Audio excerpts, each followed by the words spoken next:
My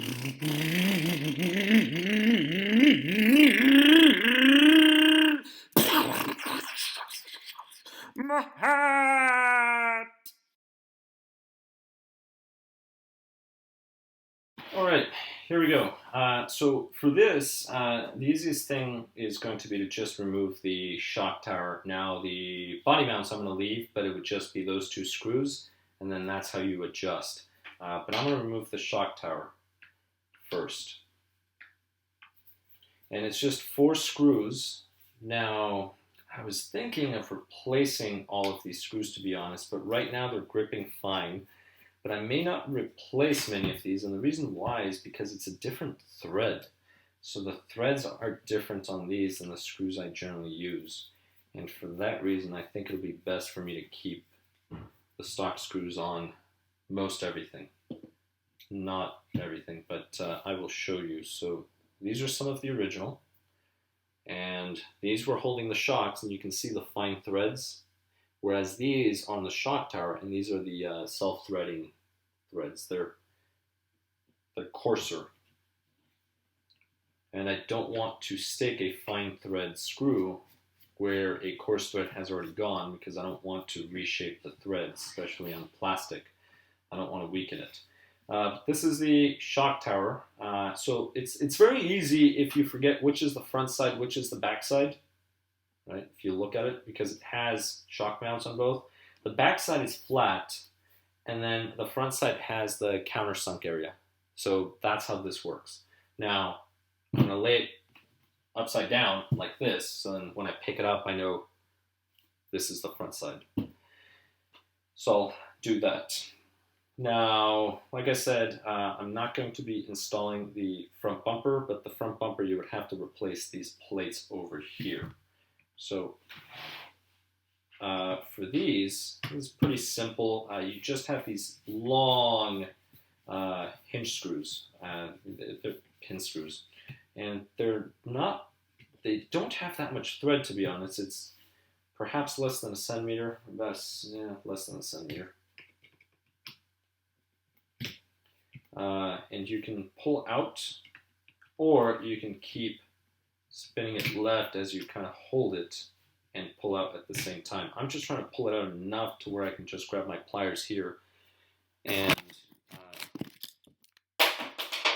pull on the screw.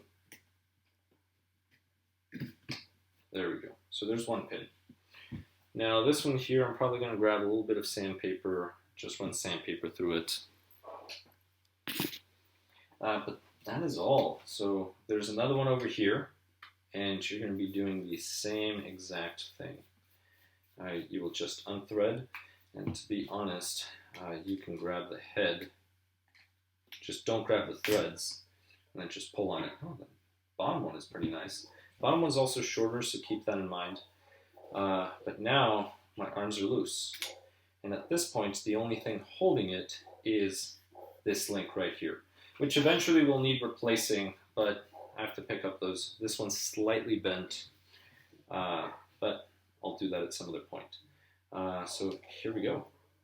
So we have that, and now if I just release that, it'll be good to go. I'm going to remove this one over here, actually, because this one doesn't have a nut. That one has a nut. But you just remove this part over here. And once I do this, I will be able to remove this entire area. Perfect. All right, that's for the arm, so we'll place it here. So that's the shock tower, and that's arm. All right, and these shafts, these just slide right off, so when you place them, just make sure you line it up and you slide this in. So that is it. Now, in here, there's a variety of things.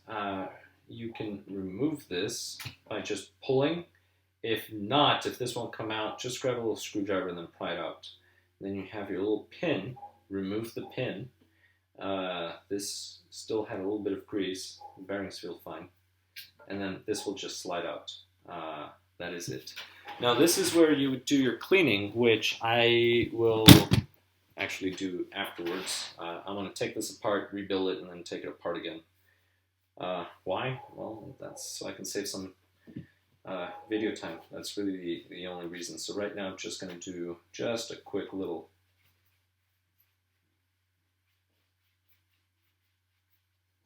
there we go. That's good enough for now. All right, so these would be the arms. We have the arms right here. So you have the lower. Just remember the following. The lower arm is the thinner arm. So these have to point up. So if you accidentally twist it, right, you will quickly notice when you try to mount the shock, because it comes at an angle this way, that something's wrong in the mounting surface. So as soon as you flip it, now it's going to fit.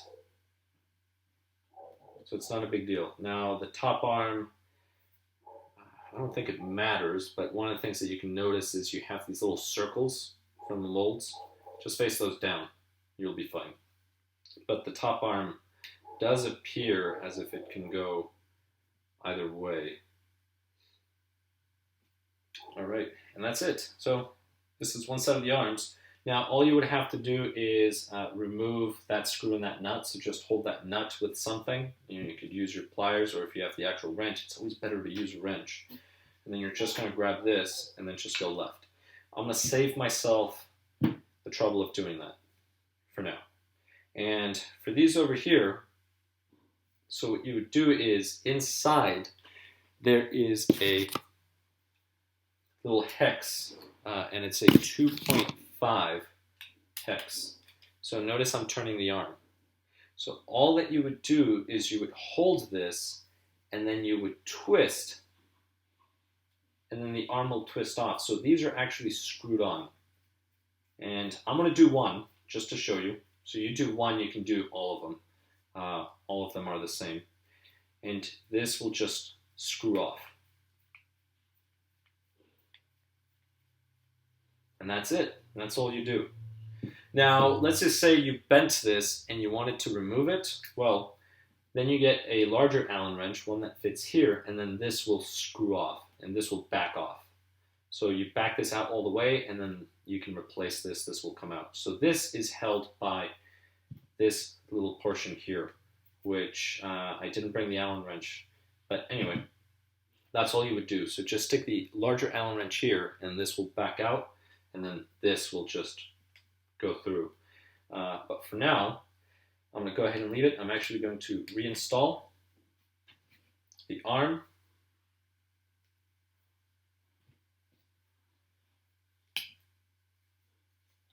And it doesn't matter if you twist the arm or this, or you do them both at the same time. The only reason why I wasn't doing both is because, see, the arm keeps doing that. Here, actually, I'll just put my finger here. That works. All right, good. Once it's tight, it doesn't matter if you end here or here. Just turn it. And this here, this little ball area, you are going to have to grease that. So make sure you add grease to this joint and that joint. The bottom one actually feels good. So this is one of the things, I wonder, they probably didn't run this that much. They probably just broke the front end and then couldn't figure out how to fix it and sold it. But I'm going to go ahead and reinstall this. So that's been reinstalled. And the bearings are very easy to remove. You just stick a driver, and there's going to be a gap between the outer and the inner. Just stick the driver in there where you're touching the inner one, and then just push it out. And that's all you do. And these bearings feel good.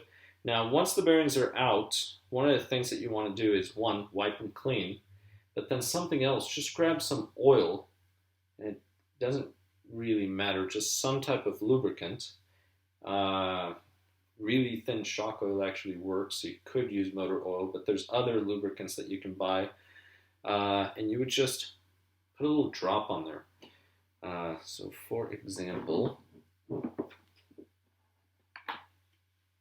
I have my little oil there, and that's it. You just put a little drop on the oil, of oil, a little drop of oil, and then you just let it sit there for a while. Like I said, you can also use some of the lubricants. Eventually, the oil will just seep in. But the other bearing, now there's a clearer view, so you're just going to put the driver there on the edge, just on the edge of that bearing, and then you're just going to pop it out as well. And then push a little on one side. I was pushing on this side, now I move the driver over here, and I'm pushing on that side. Am I actually on the bearing? Yes, now I am. But that's it. I mean, it's not too complicated. Once you do it once, you'll get used to it, and it'll be easier.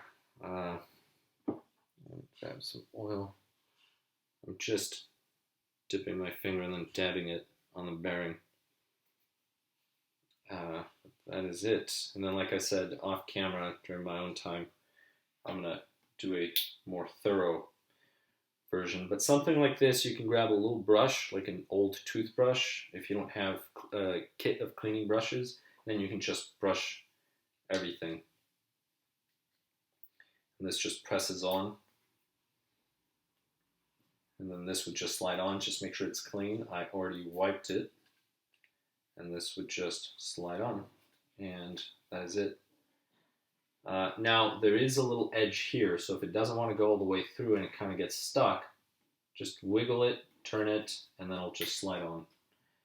Grab the pin, hold this pointing up, stick the pin in there. Now, there was no bushing, and I'm actually quite surprised. Usually there's a bushing here, and that bushing is to save your bearing from it. But there wasn't one, therefore I shall not be using one.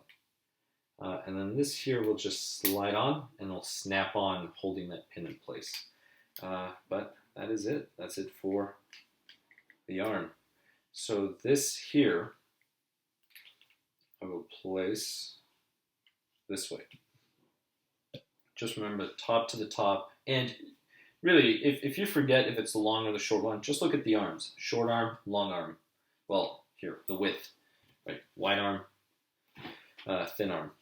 That is it. So let me just remove these two arms. And I'm not going to do the breakdown of this side because I already did it to this one. So if you can do it to this one, it's the same process. But I do want to remove, do I want to remove it? Let's see. No, I don't have to. So I shall not be removing it. And the reason why is if I disassemble this half, it's the same for the other half.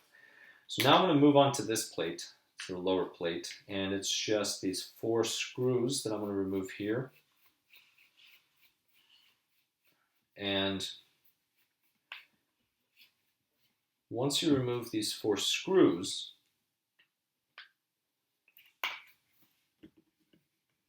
you will be releasing these little side mounts. So if you ever broke your bumper, this is what you need to replace.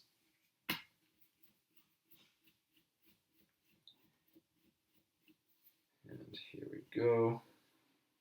All right, so there are the 2. I'll put that there. And that is it. So that will release this, and this is the broken part. So this would come out, and then you would screw the bumper on there. I'm not going to, though. It's fine the way it is for my purposes. I'm not going to be bashing this hard. I'm actually just going to be running it, just running ovals. Probably do a few minor jumps, but I'm not going to do it on packed dirt. But here we go. So this is it.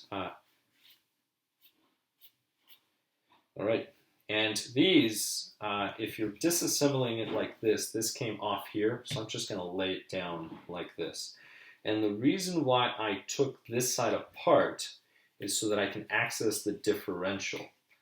So here, I can go ahead and take this plate off just to give me more access. I do not have to, but I could. But let me just talk about the bell crank. So this is the bell crank right here. The only thing that you need to do to remove the bell crank is, we already removed this here. We removed the servo. Now you have to remove this screw over here on the other side that holds this link. And then once you do that, you remove these 2 screws, and this will just come out. And then if you want to just replace a piece, so take this screw out, and this will come out, and then remove that screw, this will come out. They just pop off. So actually, well, let me just do one. So I'll do one to show you. I'll take this one. It's really the differential that I want to get to. So there's the screw, and these are shorter screws, and these are fine thread because, well, of where they go into. So that is it. That just pops out. I guess I can do the whole thing, why not? And one of the things to notice too is that these are keyed in. So when you're installing it, you want to make sure you key it in. And I'll show you really quick what I need. So you just have to remove this and you would be set. These here are not perfectly round. They actually have a flat edge. So those key in here. There's a flat edge in there as well. And the flat edge is toward the outer side. And when these were originally installed by whoever was installing it, or somebody did some maintenance, they did not install them properly, so you can kind of see how they bit into the plastic and they almost destroyed part of the edge. So be careful when you install these back in, because you can damage the plastic. Now I'm just going to leave it here. I'm going to leave it hanging just for now. That's fine. Just make sure you don't lose these. These will come off. They will just pop out. But these here, you're going to be removing these, and you're just going to be using your 1.5 millimeter driver, and that's how all of the shafts are removed. So you're just going to have this long pin. Oh, actually, it's not a 2.5. It's a 2 millimeter driver for these. Yeah, interesting. So I will go ahead and show you. See, this comes out, and then this will just slip out. I'm going to go ahead and do that. I'll place it here just so I don't lose it. Let me see what size are these. These are also 2 millimeter. All right, so these are 2 millimeter, much larger. I mean, makes sense. Size of the vehicle, weight of the vehicle. Still makes me wonder why they went with these plastic shafts, though. Well, it's not the plastic shaft, it's the plastic joints. All right, and this will just, the whole thing came out. All right, there we go. This will just slide out. So I'll leave this here, and just gonna move this way. All right, this is really what I wanted to get into. So the rest, this other half is the same as this half as far as removing it and doing the maintenance. If you need to replace the steel plate, just remove the other 2 screws on the bottom and you will be set. But here is the differential. For this here, in order for you to open it, you don't actually need to remove this. This is going to be attached to one of the differential sides, so you don't have to. And I'm not going to. But what I am going to do is I'm just going to remove these 2 screws. Now, one way, if you forget which way this goes, if this goes this way or this way, because it looks very similar, this part here goes toward the bottom. So this goes toward the bottom. Just remember that. And this, wait, hold on. It goes like this, sorry. This goes toward the top, this goes toward the rear. So face this way, and then aim this up. And in here, see, that's where it keys in. So that's how you're going to know. This goes this way, it keys in there. If you were to accidentally flip it, it will not key, right? If you try doing this, this is going to be pointing up, and it's not going to work. The shaft is going to be at a weird angle. So you'll quickly find out. So keep this pointing straight. But now, here we go. So we'll do that. Just loosened it. Now I'm going to loosen the other one. Now I'm actually going to remove it. So that's been removed. And this has been removed. And now, this is a collar. Just remove the collar. So I guess really, this doesn't matter. It's just the collar that you have to worry about which way it goes. And the reason why this collar is, I would not be surprised the Stampede Nitro has the same differentials, but if you've looked at that chassis, it's a higher chassis, So they probably flip the collars to give this the angle that it needs to send the shafts up to the chassis. But that is it. Once you do that, this will just pop off. And to pop it off, be patient. There is grease in there, and that's what it'll make it seem like it's stuck or almost adhered, but it's not. Let's see the grease. Yeah, that's greased well. I'm not going to mess with it. But that's how you access your differential. So here you have your pinion gear. Your pinion gear would now just pop up, and then the bearings would just slide off. So both of them. This one too, this one would just slide off. And there it is, see it's sliding off. All right, and then you would just grease them up, put them back, and then this would just drop in here, and that is it. This is well greased. I don't think this was run very much. Could be wrong, but now in order to actually remove the differential off of here, you will have to remove this. And that's how you would access it. Well, I guess I might as well show you. Might as well. Because if I show you with this front one, then the rear is the same, so I won't have to show you with the rear. But here we go. So you just remove this, and then this will just pop out. Now, once you do that, you have these 4 screws. Notice this is keyed. If you remove those, you'll have access to the internal gears. And that's all you would need to grease the gears, but these gears are fine, so there's really no reason for me to open this up. But you know what? Some of you have probably never seen the internal gears on some of this. So if you don't know what a differential looks like, let me show you. So let's see. That's not it. It was actually my stubby number 1 that I was looking for, so use the number 1 for this one. And for here,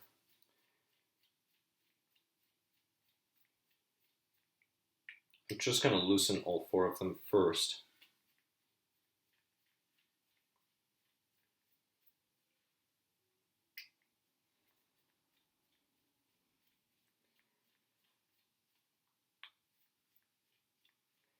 But yeah, it's just these 4 little screws. Be careful when you remove this, because usually there's a little paper gasket. You do not want to break that. So as you take this apart, you separate the 2 halves. You want to be gentle.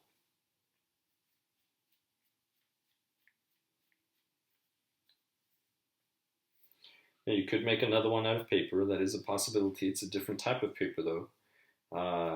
But you could, if you're desperate.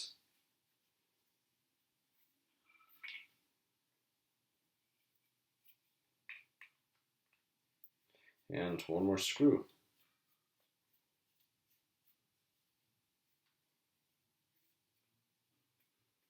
And there it is. And so that's what the inside looks like. So you have that little gear there, right? You have a conical gear right in here. And then you're going to have another conical gear attached to this one down at the bottom.